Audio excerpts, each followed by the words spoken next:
All right. Welcome back, everybody. Mission Mama community, Wolfpack community, and anybody else who's joining us. Welcome for, what is this, episode 4? Yeah, 4. Awesome. All right. So Okay. we are going to dive into a much loved topic by, I think, both of us mutually, and something that, definitely doesn't get enough attention as early on as it should, which is the pelvic floor. So, yeah, we'll dive into like what it actually is, how to get to know it maybe a little bit, and what it does for us, its function, and then kind of what can go wrong or why it's so important to have an understanding of what pelvic floor is and how it works to help us, not harm us. So yeah, I'll give like a brief overview of like what it is. You can add in whatever else, Chris, that I might miss, and then we can talk about kind of like when we first learned about the pelvic floor. Yeah, for sure. Um, Pelvic floor is a group of muscles. It's a muscular support system. Its function is support. So it's there to help us feel supported, feel stable, feel like we can engage and balance and move throughout our day without toppling over, essentially. It also has functions outside of stability for organ support, for sexual function, for bladder and bowel retention. So it does quite a bit for us. And I would argue that it probably needs to be like one of the strongest and most pliable slash mobile muscular systems that we have within our body. I also think it's important to note that everybody has a pelvic floor, whether you are male or female. Um, every single one of us has one, but you typically, I think, hear more about pelvic floor issues, one later in life and two with women, just because we do have the lovely role and responsibility of bringing human beings into this world. And so pregnancy has a huge impact on pelvic floor and its function or dysfunction. And so usually that's really where issues or dysfunction can arise, is during that time that we're starting to bring kiddos into the world. And there is some anatomical differences between men and women that we can discuss as well. But in terms of what your pelvic floor is, that's what it is. It's this big sling of muscles that supports our body. Yeah, well said. Well said. Um, yeah, I don't really have anything to add. I think while we usually only hear about it with pregnancy and postpartum, I think a lot of people actually struggle way before then and they just never knew Yes. that's what it was. I will say in the past few years, research has definitely increased and we have a lot more information than we ever had before about pelvic floor, which I think is really awesome and is moving in the right direction. I think there's still a lot more to go. But yeah, it's a cool topic. When did you like first get into this? Because I actually was introduced to it before I ever got pregnant. Okay. Yeah, so mine was not until after. Like Okay. literally, like it's a muscle system. Like we're literally sitting in anatomy and physiology classes during undergrad and grad school. And I don't think I ever saw the words pelvic floor in Never. any book that I read. Like we're getting tested on how to train the core, what the core is, all this stuff, but never the pelvic floor. And I was just like, Yeah. what the heck? And then even when you're talking about breathing, like we can talk about that later and how much that is involved with pelvic floor function, but all the attention is on the diaphragm. It's like we just forgot that we had like a lower extremity support system that Yeah. so much. So it's like I feel like we never go like below here when we're talking about breathing unless it's like belly breathing, but Right. never get below the belt buckle almost. Like Right. it's so strange. So yeah, it wasn't until after I had Aria and I got my period back really early postpartum, like literally stopped bleeding at 6 weeks postpartum. And then at 7 weeks postpartum, got my first period. Oh wow. And Okay. it kept coming back month after month after that. So Yeah. But when I got my period, I started having like a lot of perineal heaviness and Hmm. dragging. And I was Yeah. like, this is really uncomfortable. It's painful. And then I started having, like, as I was training more, some pain in my like SI joint and everything. And I think I mentioned in an earlier episode, I was talking to an athletic trainer that I worked with in college athletics and sharing some of my symptoms with her. And she was like, I think you need to see a pelvic floor physical therapist. And I was like, what the heck is a pelvic floor Yeah. physical therapist? And she was like, they help you with your pelvic floor. And I was like, well, what the hell is my pelvic floor? And she What was is like, that? oh, okay. Yeah. I was like, Yeah. I don't know. Yeah. And it was just like, and then once I started learning, I was like, how are you not teaching people about this? Like, this is like, not really, like, this is so bad. Like, this is so Yeah. bad that I didn't know what this was. So that was my first exposure to it. And unfortunately, too, like, not many people wanted to hear about it. It's like, was still like No, those it's very taboo taboo. topics. Yeah, Yeah. like I was like, we should be talking to our athletes about this. I was like, I wonder Yeah. how many athletes come in here and we're telling them like lift heavier, run faster, jump higher, and they're like, I'm gonna piss my pants Yeah. Yeah. do that. Yeah. Like it's embarrassing. Of course 100%. they don't want to do it. And yet we're thinking like you're just slacking, but really Hmm. not paying attention to the things we should. Yeah. I think it's kind of rolled into that topic of like taboo things to talk about, like menstrual cycle in general, anything that has to do with the vagina at all is like we Mhm. don't talk about that. And I think if we did, like a lot of people wouldn't suffer in silence. It's the more I learned about it, it was like, wow, this really does affect so many people. And I actually learned about it from a physical therapist. She actually owns a gym in Portsmouth, Rhode Island. It's called Fortify. Her Okay. name's Chelsea. And I did a lot of like shadowing with her when I was in school and just like learning different things. And she was the first one that ever said anything about pelvic floor because she was working with her clients on breathing properly. That's one of like her main staples is like breath and like how to breathe properly, how that, engages the core properly. And from there, um, when I went to school for my capstone, I wanted to study or write about how the pelvic floor was involved in weightlifting and like what athletes like experienced or if training pelvic floor then carried over to heavier lifts and like what that looked like. And there was nothing. There was no research. The only thing I could find was um, some studies about older women with incontinence, which Mm, yes is a pelvic floor concern, but it wasn't where I was trying to get my information yeah. about the demographic. Um, I just remember that my professor was like, you're going to have to pick a different topic because this isn't a PhD program and you can't do your own research. So you have to use someone else's. Yeah. And so I had to change completely. And since then, there's a lot more information out Yeah, there. definitely. Yeah, for sure. Speaking of which, as we're talking through this and everything, I know I am in the mommy portal on my site. I have a few different webinars and workshops about what is pelvic health. However, if you're looking to take it even further and also get some free resources, Girls Gone Strong is fabulous.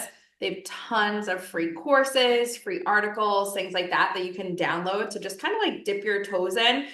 And their website is very, very easily navigated, easy to navigate and search. So, like, if you put in, like, where do I start with my pelvic floor? Like, pelvic floor issues for women, learn about the pelvic floor, you probably get so many hits and stuff will pop out. So, that's a great research for anybody who's looking to learn a bit more here after we go through today's talk. So, good tools right there. That's where I got my start. And then eventually got certified through them. But like that was the first pelvic health PT that I worked with. She was like, you should look into Girls Gone Strong. And I just like, I geeked out so hard once I got to that website. I was Yeah. like, oh, this is amazing.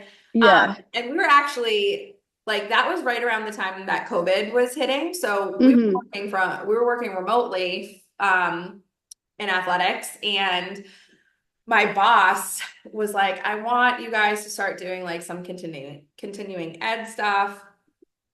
He was like, why don't we each pick a topic that like we maybe don't touch upon much and teach everybody here like about it and how Oh it boy. applies. And so I did pelvic floor and like how it impacts athletes and why we need to be talking with our student athletes about their pelvic floor and how to engage it. And like, I was like, we're just like, we talk about getting the most bang for our buck and we're just leaving so many reps, so many pounds on like untouched because we're not, talking about this. And I remember like cueing and teaching my coworkers how to engage their pelvic floor. And like one of the first things I got was, can we teach this without saying vagina? And I was just like, No. they're 18 plus year old adults. Yeah. Like we can say Yeah. vagina, we can say Yeah. penis. Like Actually, we should say that. I'm like, this is What do you like want to how the call hell it? else are they gonna know what to engage? Like I don't understand. But and it's like you can, but like why can't we say these things? And it's Yeah. also, the more taboo we keep it, the more people we're gonna find with issues. So Right. again, it's just like doing a disservice, Right. right? Right. Yeah. Yeah. So maybe we could talk. So you started with like some dysfunction. Maybe we could talk about how it's supposed to work properly. Mm-hmm. And then we can get into like maybe some red flags on where we might need to dive into a little bit. Sure. Um, so the core is made up of like four different muscular systems or muscular groups, right? So a lot of times I think we'll hear about core, we'll hear about pelvic floor, but we don't realize that they really work like this together. Mhm. It's not two separate things. And if we are training them as two separate things, then we're again probably like leaving a lot out of our training, and there's probably a big gap there. So one thing I think to touch upon is the core four. So we basically have four major muscle groups that support us when we are engaging core and pelvic floor. So we have um, our pelvic floor. We have our transverse abdominis that wraps around us.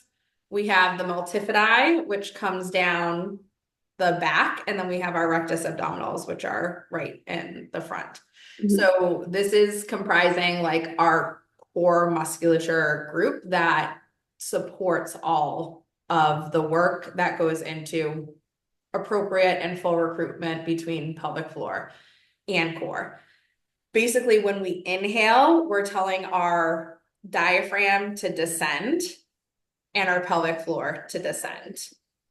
Our transverse abdominis fills up this way, and our multifidi, if we imagine my hands are back, come back away from our body. So we're really filling up this whole torso from top down and 360.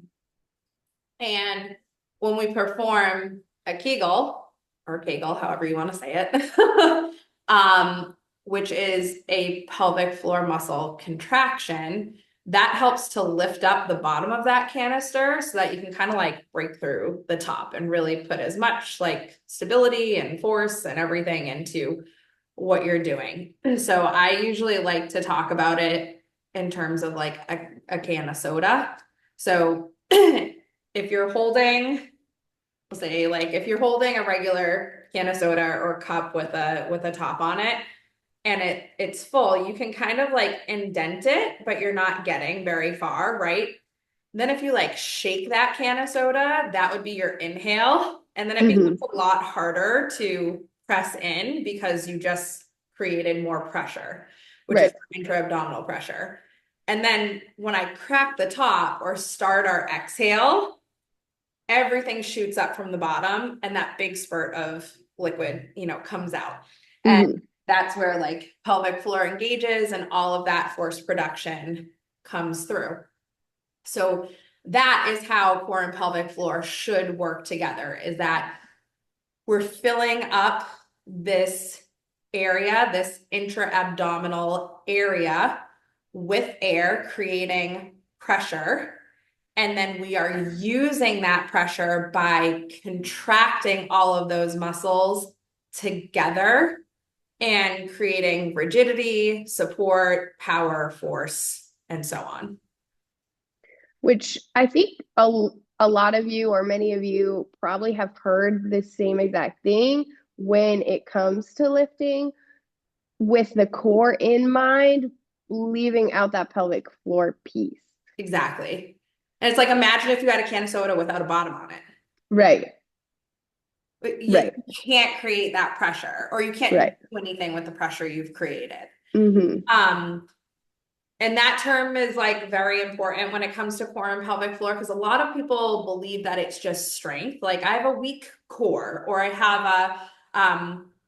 a weak core, I have a strong core. But Yeah, it's pressure management. That's what right, your core musculature is doing. It's helping you to manage and coordinate intra-abdominal pressure, which is creating through our breathing system. So it's not necessarily is it weak or is it strong? It's is it connected and coordinated enough to do what it needs to do? right. And I think this is where core strength and core stability are kind of two different things, right? Like one is producing force, one is resisting force. And then we're trying to take the two and combine them together. We're resisting the force by building, a nice strong core.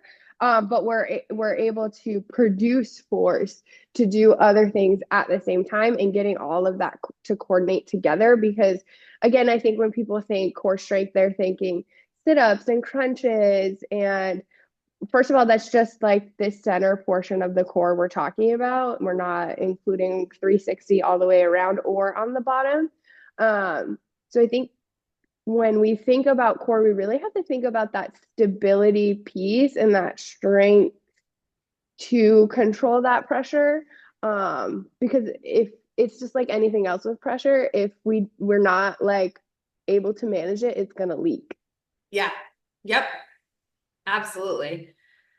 Um, so yeah, and when I think like the way it gets coached too is often where a lot of these like lapses and understanding and coordinating can come into play. So like I feel like I see so many coaches being like tight core, brace your core. You know what I mean? Tighten up. Yeah, Like I'm gonna sucker punch you, right? But right.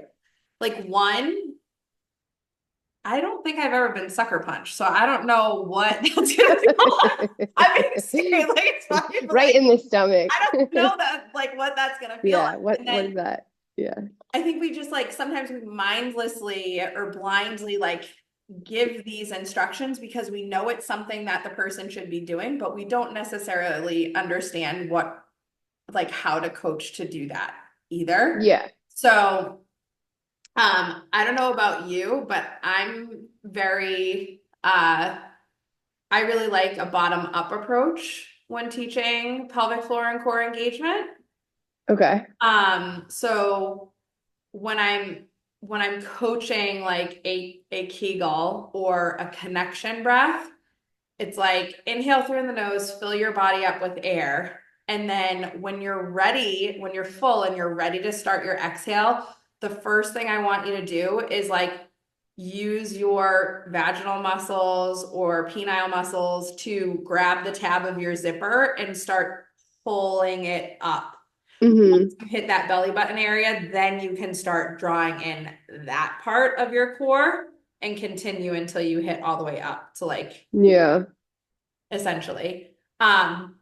I'm like literally sitting here like, Like hmm. doing it, right? Yeah. I know, and I'm that's like, that's let me kind of see the how fun this part. I works. feel like I coach this like a million times a day, and every single time I do it, and I'm like I'm like, such an overactive pelvic floor if I keep doing this. so I was in a pelvic floor PT. It was kind of it wasn't really bottom up. It was like So we're bringing belly button in with the exhale, and then towards that end, it's coming up. Mm, yeah. So I guess it's like the same but different order. I see where you're like this, and then bring the belly button in, which like tightens the lid first, and Hmm. then like tightens down on not on like so there's that pressure management. Like we don't want to pressure down into it, but like on top of the lid, kind Yeah. of like closing it all together. So I think Yeah. that makes a lot of sense. So I, for a long time, was doing belly button to spine, then pick up pelvic floor. Yeah. But the more postpartum women I started working with, the more I saw that they were actually producing coning by doing that because Mm-hmm. pressure Mm-hmm. management was starting from the top and going down. So Yeah, yeah. all of that pressure was, instead of going like, we want to lift up the pelvic floor. Right. So if your pressure is going down into it and now you're trying to counteract, because usually that umbilical area or that belly button area is the like last to heal Yeah. because it's the Yeah. first to open up during pregnancy. It's almost like that pressure gets stuck. It's like I don't know where to go here. I'm going to go forward. Right. And so you start Right. seeing like that coning and doming in there. Mm-hmm. So starting from the bottom, I feel like I have a lot more success. It's usually a weaker contraction at first, but I think I have a lot more long-term success with people understanding like my pelvic floor has to turn on in order for my core to work optimally. So Yeah. rather than starting here and then trying for down there, starting down here and lifting up through it, it's almost like you can't avoid turning on Right. EVA and everything like that. So Right. I've really started to enjoy that approach. I feel like it makes it um a little bit more understandable for people. Yeah. If you're still sitting here like, what the am I supposed to Yeah. feel like? If you want to give yourself some familiarity with it, like one, just sitting where you are right now, like if you cough and like Yeah. you should be able to feel like your bum, everything like lifting off the seat or Yep. lifting up. That's a Kegel. You can also think about like if you're going to the bathroom, if you're just like going pee, sitting there, and now you want to stop your stream of urine, that's your Kegel Mm-hmm. exercise too. And then if you want to start up again, you release it, and that's a pelvic floor relaxation. So that gives Yeah. a little bit of familiarity with what it should feel like. And then it's just kind of getting it more coordinated and more seamless from there. Yeah, and I will say, if you're getting frustrated because you're not getting like you don't feel this connection, give it some time, like take a break, relax for a little bit because I feel like it's really like this mind muscle connection that a lot of people struggle with because we haven't focused on it before. So like give yourself some time to kind of work through it. Like even sometimes like I did pelvic floor PT. I also got certified through Girls Gone Strong.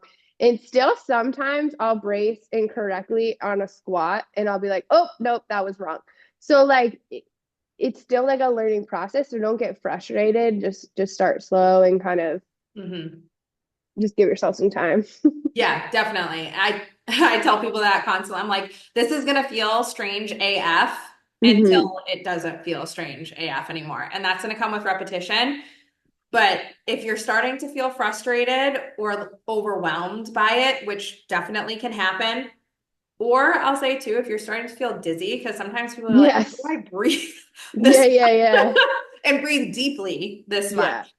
Um, Hmm. just like, yes, exactly what Chris said. Pause, walk away from it. Don't force yourself to get it perfect. Just like, okay, this was my experience today and move on. And I think with that, that's a great opportunity to say, like, you can also have an overactive pelvic floor. So it's not, it's, I would say it's always about coordination, but it's not always about tightness and strengthening. Sometimes we've got to learn how to release. So Hmm. that was one thing that I learned when I started pelvic floor PT. My PT was like, do you ever like clench your jaw or like squeeze your bum? And I was like, I don't think so. And then like I'd be laying in bed and I'd be like, why am I squeezing my butt so hard right now? What is happening? Or like brushing my teeth in the morning, I would be like clenching my ass. And I'm like, what am I doing right now? Like, what is wrong? Relax. I always done this. Yeah. It's Yeah. so strange and you don't realize. So, um, what do they usually call it? Like your three diaphragms. So there's like a jaw and throat one. Sounds so strange, but it's a neurological connection. So there's jaw and throat, there's your actual diaphragm, and then there's your pelvic floor. So if you're clenching here, or even really tight in your chest area, then that can be impacting function of your pelvic floor and your core. So sometimes it's actually more stretching and mobilization of the musculature that is needed.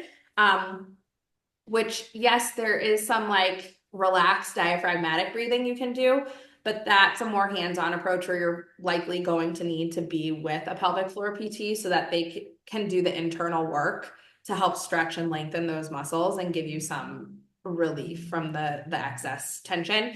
And that's actually one of the ones that you see a lot in weightlifting. Mm-hmm. Mm-hmm. Um, Because you're like, "Ugh."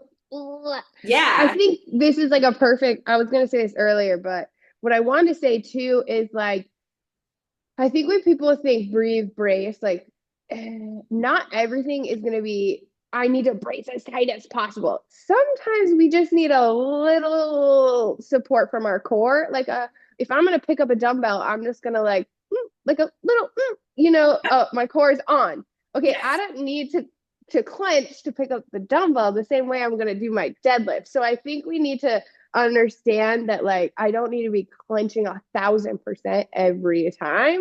And I find like as you start learning like the breathing part in the pelvic floor that sometimes we like over clench because we're like, yeah, oh, it needs to be on all the time. And it's like sometimes it's on and it doesn't really feel like it's on. It's just kind of like a small little hug brace versus yeah, like yes, I'm yeah, going for my max rep right now. So I think that's important too, is that there's like different degrees of it. for sure. Um, and also like, and you correct me if I'm wrong, because I'm fairly new to this, but there's different types of breathing and bracing. Hmm. So like, squat, let's use squats for example. Hmm. I'm like feeling 360, right? Bracing against that intra-abdominal pressure. But when I'm doing like a polyp, I'm not feeling and bracing, Mm. right? Like my core is engaged, right?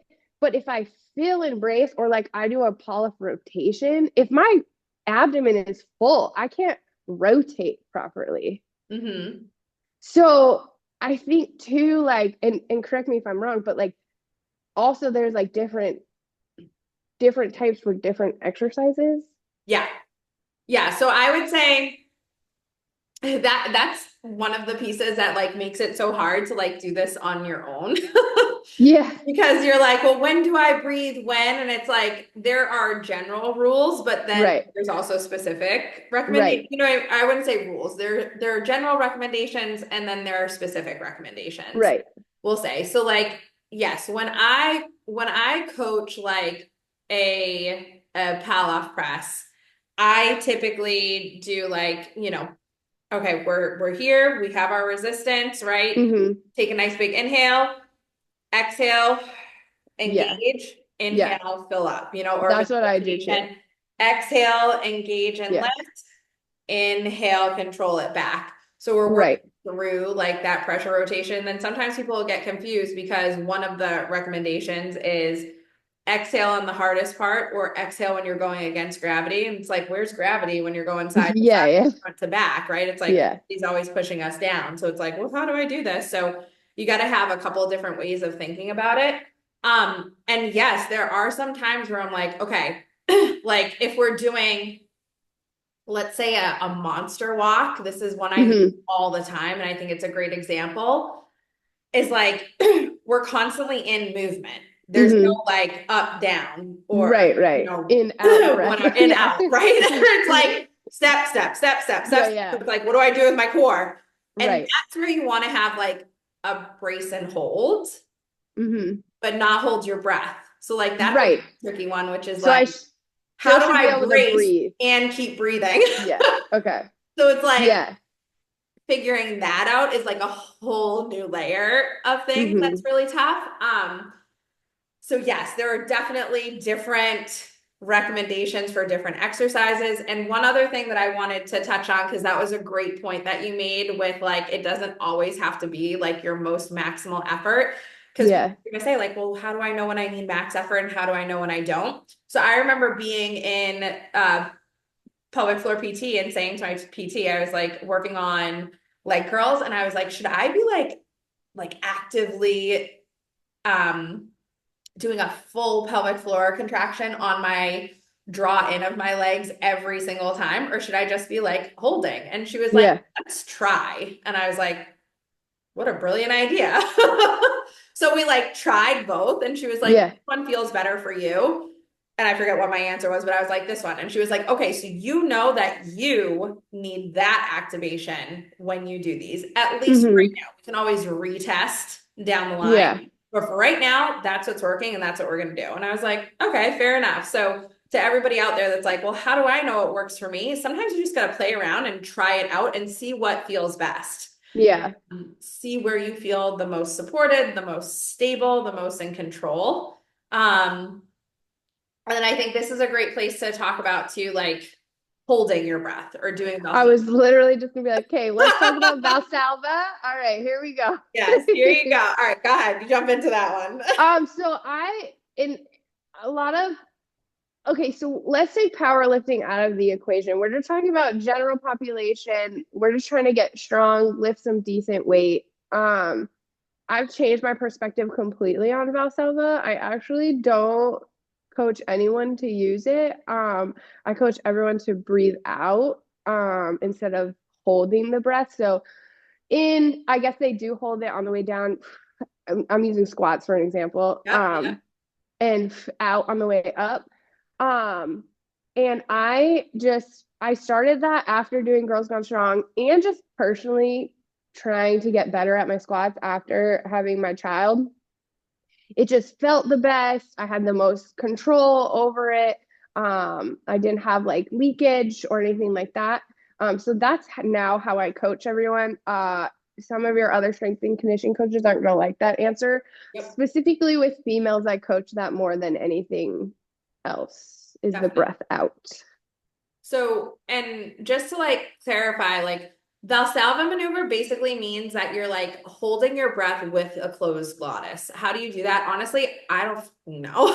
Yeah, like I totally like 100% transparency. I don't know. But yeah. anytime you are holding your breath, you're holding pressure. And so pressure is typically in this scenario going to push down, which means you're getting more downward pressure on pelvic floor when you're holding your breath. Because Hmm. remember, pressure doesn't get used or go out until you, one, breathe out, and two, activate and lift up that pelvic floor to really help like force it out. Right. It's almost like a trampoline, right? If you just like touch the trampoline, like it's not doing anything, but now you load the springs down, Hmm. You want to it's push it gotta back come up. up and launch you. Right. So that is what Valsalva maneuver is. It's holding your breath. It's not great for your pelvic floor. It can be in powerlifting a great way to like really grind through a movement and retain pressure, but then it's like we got to use that pressure for something. Right. So I feel like it's like a win-lose in some scenarios. It can cause issues with excess tension within the pelvic floor muscles. Um, and it's yeah, just overall, it's not very great for us. So I do the same thing. I teach an inhale on the way down for a squat Okay. and an Yep. exhale on the way out, just to Hmm. try to give a very seamless like one to the next, one to the Hmm. next. And keep that inhale, exhale, inhale, exhale. And that tends to work really well. The thing that I feel like people struggle with is just like having a long enough inhale. Hmm. So trying not to like rush through that descent can be tough.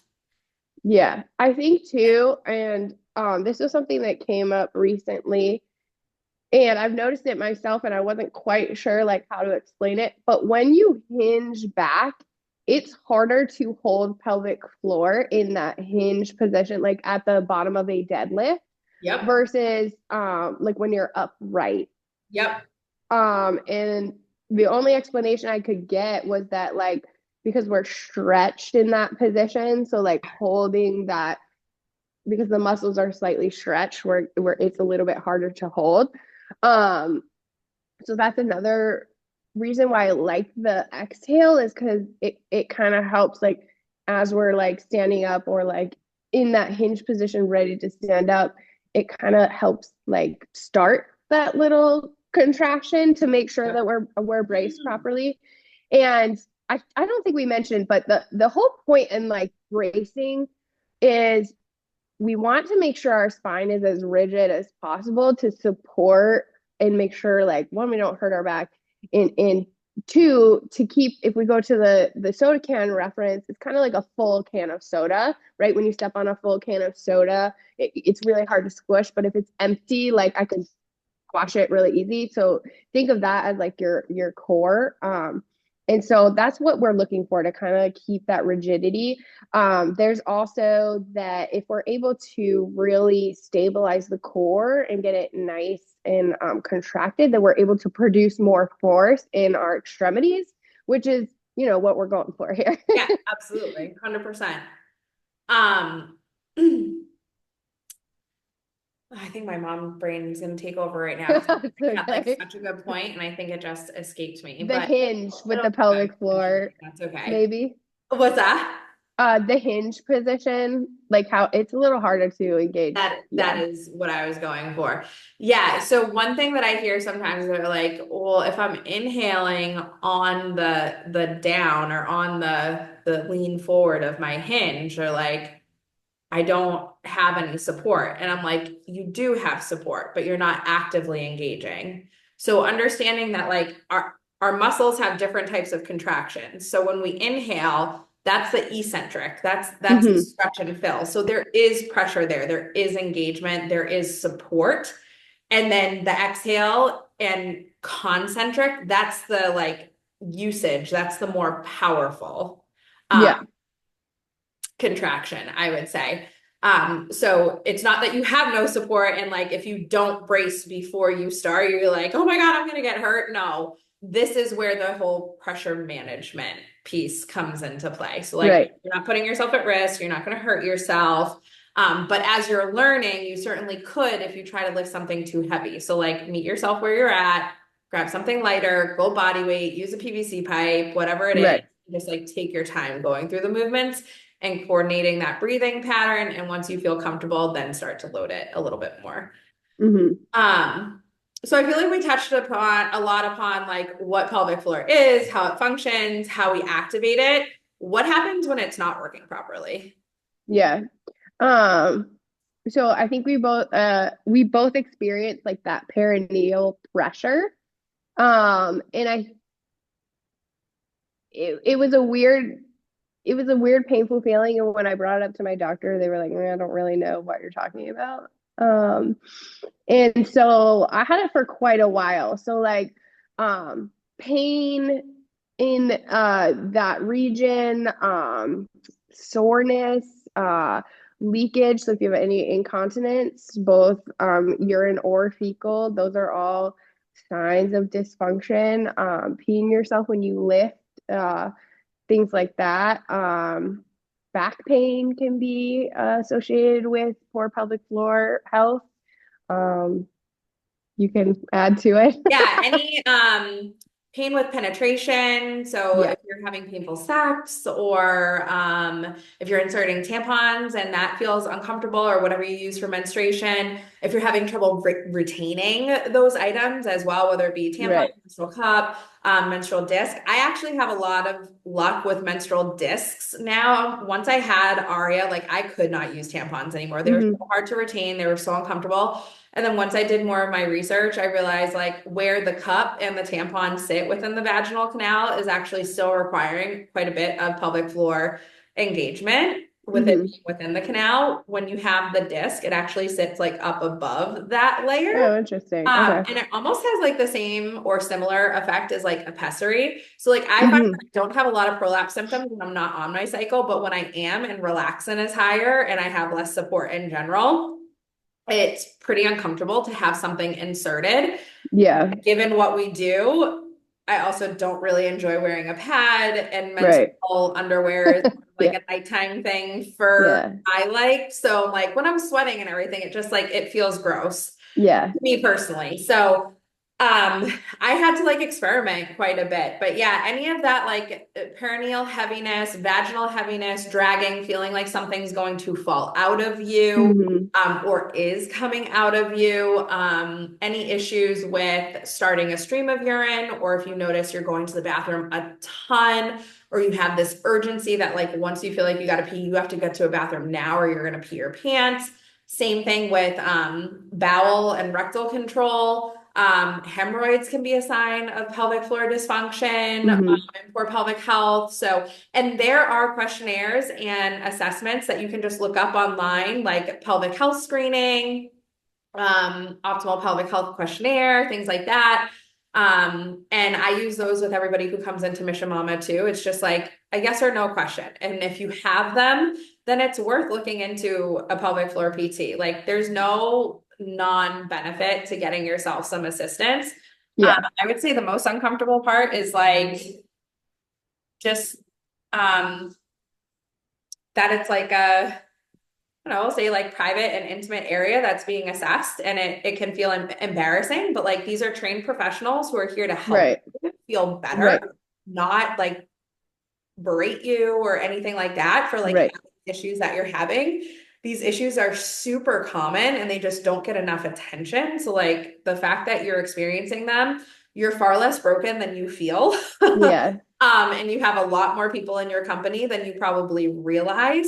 So getting yourself the help so that you don't have to live like wearing extra underwear or bringing additional clothes or having to have a surgery where you're getting a prolapse fixed or something like that. Um, there's no shame in that. It's there for a reason. And I hope that this helps more people find the help that they need and deserve for sure. Yeah. And if you're pelvic floor PT, like you sought out to become that specialty, like you had to take extra courses to do that. Mhm. So usually it's women. I haven't met a male one yet, but these people they want to help and so they did the extra work to be able to help you with these issues. So don't feel like um you know they're not interested or anything like that. They did this on purpose. And sometimes it's the same thing as like finding a doctor to work with or like an OBGYN. Like sometimes you vibe with somebody and sometimes you don't. And it doesn't mean like if you're uncomfortable with somebody that you're going to be uncomfortable with everybody. Sometimes you just got to try Yeah, to help you out and find your person. right. Um, 100%. I like joke because all the PTs that pelvic health PTs I've worked with, I like became friends with. So it's Yeah. like I go into my appointments, I'd be like, hey, what's Yeah. that? So, and two, like, um, not all pelvic floor PTs do internal exams, and it's it's at your comfort level too. Like I went and I didn't get an internal exam. We worked externally first and then it was an option to do an internal. So don't think like right away they're like, "Whoop, let me see." So like it's you have like it's your care and you have to go with what you're comfortable with. So yeah, don't think it's right off the bat. I think another thing that gets misconstrued sometimes is I didn't have a vaginal delivery, I had a C-section, so my pelvic Oh floor. yes. So pelvic floor is actually majorly impacted by the pregnancy itself, Itself. Yeah. not by the mode of delivery. Um, Hmm. labor and childbirth, of course, can and is stressful to the pelvic floor. It does involve the pelvic floor. It can cause trauma to the pelvic floor if there are things in terms of like a assisted birth with like vacuum, forceps, anything like that. If you Yeah. have episiotomy, if you tear, those Hmm. types of things can certainly, to a greater extent, be circumstances of labor, delivery, childbirth that are impacting your pelvic floor. However, the pregnancy itself, the 40 plus or minus weeks that you are walking around with extra weight from baby, from your uterus, from additional blood volume, all of these things that are constantly day after day pushing down on that pelvic floor, which is working so hard to continue to support us in a less than optimal situation because relaxin's like, chill out, make Yeah. space for this baby. And your body's like, I just don't want to hurt. Uh, Yes. so it's like, it's such a double-edged sword, but yeah, it has far less to do with the actual childbirth itself. It has far more to do. And even if you do have a C-section and your pelvic floor itself feels really good and Hmm. supported, we can still have things like diastasis recti, which is the separation of our rectus abdominal muscles that happens in all full-term pregnancies, or pain, discomfort, stickiness, numbness, tingling in the cesarean section scar. And pelvic floor PTs can actually help quite a bit with that as well, teaching you manual massage techniques. I know a lot of women who are like, I don't want to touch my scar. It feels weird. It's uncomfortable. That's like not Yeah. the thing I want to do. So they can do that. They can recommend tools so that you don't have to like Physically touch touch it. your skin, but you can learn how to use a tool to massage. And just overall, it'll give you a lot better quality of life, of movement, of experience moving forward so that you don't have any of those like lingering issues that just like pop up over time or things like that. Yeah, and I would say like make sure you advocate for yourself. I Mhm. had a doctor tell me I didn't need it, and so I was like, no, I don't really care. I want it.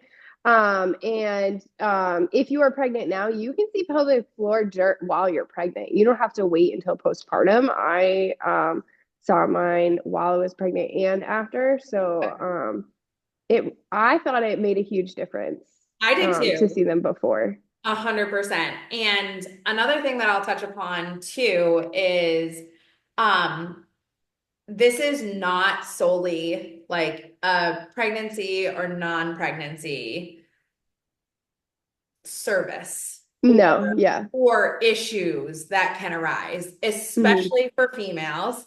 And I'm going to single out the biological females here who are listening because pelvic floor is largely its function, its stability properties impacted by hormonal fluctuations. We as biological females go through a hormonal shift at puberty and during adolescence. We go through it again with each pregnancy we may or may not have. We go through it every single month, every single week of every single month with Hmm. hormonal shifts on our Yeah. menstrual cycle and how that cycle trends with hormone levels. And we go through it again during perimenopause, menopause, postmenopause. So we are like constantly in flux and constantly having hormonal shifts that are directly impacting the stability and function and integrity of our pelvic floor. Plus, if we do sports like volleyball, sprinting, jumping, Oh yeah. gymnastics, anything like that, Yeah. huge opportunity. So like moms, women who are watching this who have daughters, like Yeah. heads up, like be asking these questions, like be aware. Hmm. Are women out there, are girls out there, like, are you struggling with this? Because I remember Ari started gymnastics like a year and a half ago, something like that. Yeah. And I was so excited for her because she really wanted to do it and everything. And I approached her, the owner of the gymnastics facility, and I was like, hey, like, this is who I am. This is what I do. If you'd ever like to bring me in to do like an in service for any of your coaches or the parents or the athletes to talk about like pelvic floor health and this and that. And she was like, I'm not really sure, which no disrespect to her, like it's not her fault. She didn't know. She's like, I'm not Yeah. really sure what you mean. And I was like, any issues with like leaking urine or this or that? And she was like, oh, tumble pee. And I was just Yeah. like the fact So that it has a it name, has its we own don't name. know what it is or that it's not good for us, that like it is Hmm. a problem. Like it's just so Yeah. normalized in that situation and that place and space. And it's like, that's not their fault. However, the fact that we're not addressing it and we're just saying like, oh, tumblepeas, like, Yeah, oh, like that's something that's going to stick with them. So I think right. more awareness, understanding, and willingness to talk about these uncomfortable or taboo things is only going to better service women moving forward. Yeah, 100%. And so when I was doing my research, gymnastics is like one of the number one sports to have incontinence issues, because they're in that hyperextended position a lot of the Yes. time, which stretches the core muscles in the front, which doesn't allow them to contract properly. So it's actually, and the impact of the jumps and the tumbles on the pelvic floor, it's very, very common, not talked about a lot. So yeah, that's one of the pieces. I will say, like before I ever learned anything about pelvic floor, I would pee myself during squats, like just a little, but I thought it was Yeah. like, okay, I didn't really think that much of it. And so that was long before I had kids. So Yeah. no, Yeah, it's like could absolutely. I mean, affect anyone. definitely exist without pregnancy or postpartum being considered, but especially afterwards. And it's unfortunate that it's not until that point that we realize like that these things, and like how many times I've heard my mom say like, "Oh, I'm gonna pee," because she's laughing so Yeah. hard, or like Yeah. Or sneezes and she's cough. like, "Oh, I Yeah. peed a little." Sorry, Yeah. mom. I love Sorry, you mom. too now sometimes. So We right love you, there with mom. you, girl. No, but true. Like my mom would, Like, yeah, my mom's like the and same it's so way. true. Or like you see the mom sneeze where they like cross, Yeah. and Yeah. it's just like it shouldn't have to happen. It does, Right. and we have the opportunity to now like help people manage this better. Um, 100%. but yeah, it's very interesting. And then I think one more thing that we can touch upon in terms of what you just said there with gymnasts and being in that like extended anterior pelvic tilted position is that posture. Hmm. Um, Pelvic positioning plays a huge role. So I think another reason we're probably starting to see so much more pelvic floor health issues, but also utilization of pelvic floor PTs is, I mean, I don't know, and I guess maybe it'll come out at some point, but like we just survived a pandemic. We have a lot of people who are working remotely now, who are seated at their desks and just doing this Hmm. all day long, and posture plays a huge role in pelvic floor activation and recruitment of that musculature. So postural issues and pelvic positioning can be a huge precursor to any pelvic floor dysfunction. Um, just like a little bit more motivation to check in, and also encouragement to like get up and move and get up, Yeah. do your thing throughout the day, do things, even if it is just some breathing mechanics to help Yeah. your body out to feel better, more supported, more stable, and more functional. Yeah. I have a beginner lifting class that just started and we just went over core and breathing. And one of the things I was like, practice in the car while you're singing along to a song because you can't hold your breath. But like practice those little contractions and then full relaxation. Like Yeah. practice those.